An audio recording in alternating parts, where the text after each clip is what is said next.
Welcome to GingerGM Analysis. I am Mr. Simon Williams from England, Grandmaster, and I'm better known for my aggressive, attacking, crazy, hacking chess.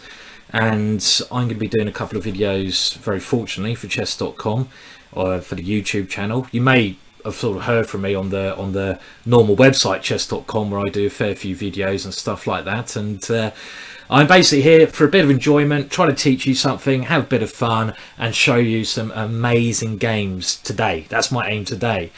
Now, the game in question we're going to take a look at now is a game in the King's Indian Defence. Now, why did I pick this game? Bit of a bizarre one. Last night I slept, I had quite a nice sleep, but at some point I started dreaming about Korchnoi, and I dreamt I was playing Korchnoi in the King's Indian Defence, and that it was a very strange game. I can even remember some of the game, a game that I don't think has ever occurred on the board. What a weird dream. So I woke up and I thought, right, what am I going to do a video on? I thought, well, hang on a minute, I dreamt this, I've got to do some videos on the King's Indian Defence then. Now, Viktor Korchnoi, a lot of people think is the strongest player never to become world champion. Him and maybe I'd say Bronstein are two proper candidates for that esteemed kind of, title that's not a title, should I say. And Korchnoi was not a believer in the King's Indian Defence. He thought it was a rubbish opening, even though he lost some very important games to the legend Bobby Fischer. And he believed a lot in a really pawn setup, the classical way of playing against the King's Indian Defence. So in this video, and the next one I'll post on YouTube, we're going to have a look at the main line and look at just how exciting the main line can be. And hopefully I'll whet your appetite for playing this exciting game. Now, the game we're going to take in question, let's get on to the chess, enough of me rabbling on, is a game between Fratnik and Sviten. Now, Fratnik was born in 1957. He's a player from the Slovak region, and he was famous for being a very competitive player, played all his life, professional player, and he has been a second to a lot of great players, very strong grandmaster. His opponent, Sviten, is a player from Croatia, born in 1961. He actually became world junior champion in 1981. I met Sviten once at the European Individual Championships in the bar around 12 o'clock at night, and he came up to me because I was looking at some chess, I believe, with Grandmaster Gwaine Jones, and he started to show me some amazing puzzles just from his head, trying to get me to solve these puzzles, and they were fascinating, and he had an amazing brain. And here he comes up with something truly wonderful, and I'm going to ask you to stop and pause the video at some stage and see if you can find the beautiful idea he played in the game. But let's start from the scratch. Let's start right from move one. So we have what is called the King's Indian, with this line of Bishop G7, a hyper-modern way of playing, attacking the centre from the side. And this opening is really a battle with Korchnoi's traditional way of playing, where white takes over the centre with all these pawns, and on the other hand, black attacks the centre from the side. Now, other great players who played the King's Indian Defence, Fischer, Kasparov, Nakamura's played it recently, all these exciting players. And the main line is after e5 here, castles, knight to c6. And this is the main battleground for this opening nowadays. d5 now played, and this again is the critical test. Knight to e7, and now white generally attacks where he has the extra space on the queen side with b4 and c5, and black's main break in the King's Indian Defence is with the move f5. So if you're playing this opening with black, you've got to try to play f5, and if you're playing it with white, you've got to try to play c5. And it's a real slugfest on both sides of the board, because black hacks away on the king side, white hacks away on the queen side. Like I said, Korchnoi believed this was a lot better for white, this opening. If you put this on any computer program, the computers will also think white has a big advantage here. But it's proved in practice that black gets very good counterplay. Now, knight to d2. was played by Fratnik. And the idea of this is to play f3, getting a big pawn chain, and eventually the knight on d2 comes to c4, pressurizing d6. So this is the main idea. Now I think a much better move order personally is b4, because then if black does the same thing as in the game, knight to e8, let's say a4, f5, white has another option here, and that's knight to g5, and this is quite an annoying move for black. So that's the move order that I think's a little bit better. But anyway, the game, and the way lots of games have continued, is knight to d2. And here, black has to move the knight on f6 out of the way to get Freddy, the f-pawn, motoring up the board, to get that steam train of an f-pawn going. And Nakamura here has also played knight to e8, and Nakamura has used this move to beat players like Gelfand, I believe Vishiban Anand, and Nakamura is such an exciting player, and he is a regular on Chess.com, which is brilliant as well, and you should check out some of his games. Maybe we'll take a look at them at another point. And now white comes on the queen side and black comes on the king side, and now the knight hops back in, and really both sides don't pay much attention to what the other side's doing on the other side of the board for a while. They just keep coming at each other. White increases the pressure on d6. Black starts a pawn run on the king side with g5. White throws more pawns on the queen side up. Black brings his pieces over to attack on the king side. And this is such an interesting position. I've tried playing this for black. The only problem is it is very theoretical nowadays. And if you want to play this, I think you can. It's a lot of fun, and everyone should give this a go at least once in their lives from the black side, because you get such interesting positions. But it is highly theoretical, and that's the only slight downside of this. And now the next maneuver after bishop a3, again you can see white is clearly just trying to pressurize d6. The next maneuver from black is a very typical idea, and that is rook to f7. Why do you play this? Well, the bishop comes to f8 to defend this square. The rook defends c7. So often white will try to go rook c1, knight b5 to c7. So the rook defends that. And the rook is going to get ready later on, after bishop to f8, to come to g7, where it prepares the main break for black. And the main break for black is the move g4. So the game now continues, b5, and here, a trendy move nowadays, black takes on c5. Bishop takes c5, and white has clearly made progress on the queen side, but black now steams forward on the king side.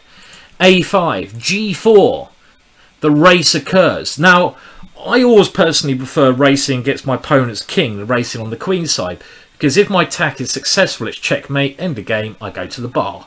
If my opponent's attack on the queen side is successful, they might just win a rook or pawn. So attacking the king is a lot more fun, I feel. And to play this system as white, I really feel you have to be incredibly brave, because you are kind of putting your king on the market to be taken. You're saying, have my king. If you can get my king, you win the game. But here, white has no fear. He just keeps going. And now, really, the fun starts to occur. g3.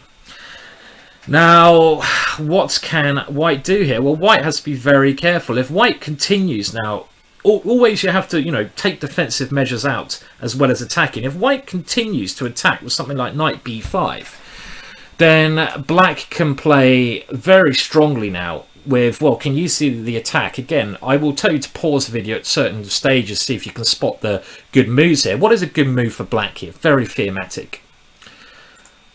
Okay, pause the video. Well, a good move here is to clear the queen's route over to h4. So all you need to do is get the knight on f6 out of the way. Now, the best way of doing this is just to sack. Knight takes e4. And if pawn takes e4, here comes the queen. Queen comes to h4. And this is a very dangerous attack, maybe winning. If h3, then you sack on h3. Bishop takes h3. And I don't think white will be able to survive this attack. So in this position, after g3, then we have king to h1, and white is relying on the move bishop to g1 to defend. Black now moves his knight, so his queen can enter into the attack. Knight to h7 is not played as often nowadays, but this is a beautiful, it's going to be beautiful what comes up. d6, and the queen comes into h4. White's only way to defend is with bishop to g1. And here, how can black increase the pressure? Again, pause the video now. Bishop to h3, a stunning idea. And the point of this is to really break through on the king side. Material does not matter so much. Black can't sit back and play quietly here because his queenside position is just deteriorating. And now the pressure is on Fratnik, and Fratnik makes a critical error here. The reason people don't play this now is that White has been able to stop the attack by taking on h3, not by taking here, which happens in the game, but by capturing on h3. And Black's idea is to go queen takes h3 with this beautiful pawn checkmate, g2. But White can defend now by sacrificing some material, rook to f2. And this is a very good way to defend.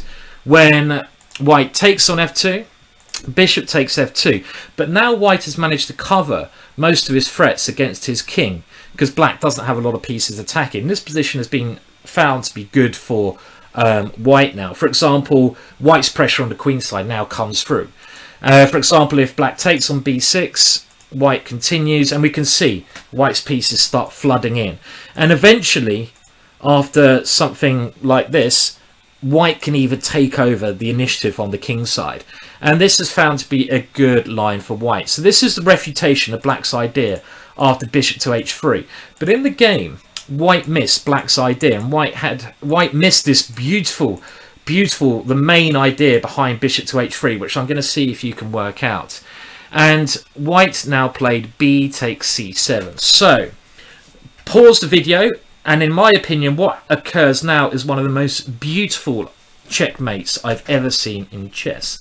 It's Black to play, Black to force checkmate. Can you find the continuation? Play with aggression, play with speed, and play with urgency here. So, Black to play and force checkmate. Pause the video now.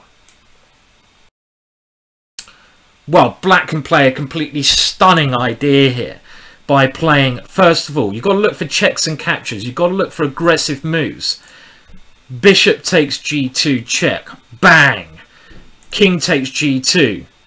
Now, knight to g5 is a little bit slow. You are threatening queen to h3 and g2 checkmate, but White can defend again with this rook to f2 move. So it's a little bit slow. Pause this if you want to try, discuss it in the chat. Instead, there's a much more stunning move. Queen to h3, and that is such a beautiful and, dare I say, sexy checkmate. And the point is, if the king retreats, g2 is checkmate. The king has to capture the queen. Again, if you can't see the checkmate now, pause the video and see if you can now solve this puzzle. Knight to g5 check, forcing the king back. Knight to h4 check, forcing the king back. And now, after king to h1, g2 is a beautiful, beautiful checkmate. Oh, just if you managed to do that on the board, you could just give up chess for the rest of your life. Put that on your gravestone, give up chess, and you can live the rest of your life in peace. Such a beautiful way to finish the game. Now, let's just go back and look at one more variation here. One more question for you. After bishop to h3. Now, okay, what happens here if White tries to defend not by taking on c7, but with rook to e1? And the idea here is that the White king can try to run away to f1 in the line we just looked at. And White has bishop to f1, defending the g2 square. So what happens here, viewers? Can you see how Black could also win in this line? Now, you've got a kind of rough idea of what to play here. Calculate the line, and you should be able to find a checkmate here. Pause the video now. Okay, well, you do the same again. Bishop takes g2. Whoosh, king takes g2, and again, who needs a queen when you're going to checkmate your opponent? Queen to h3 check. Lovely. King takes h3. Knight to g5 check. The king goes back, knight to h4 check, king to f1, and maybe you miss the other beautiful checkmate here.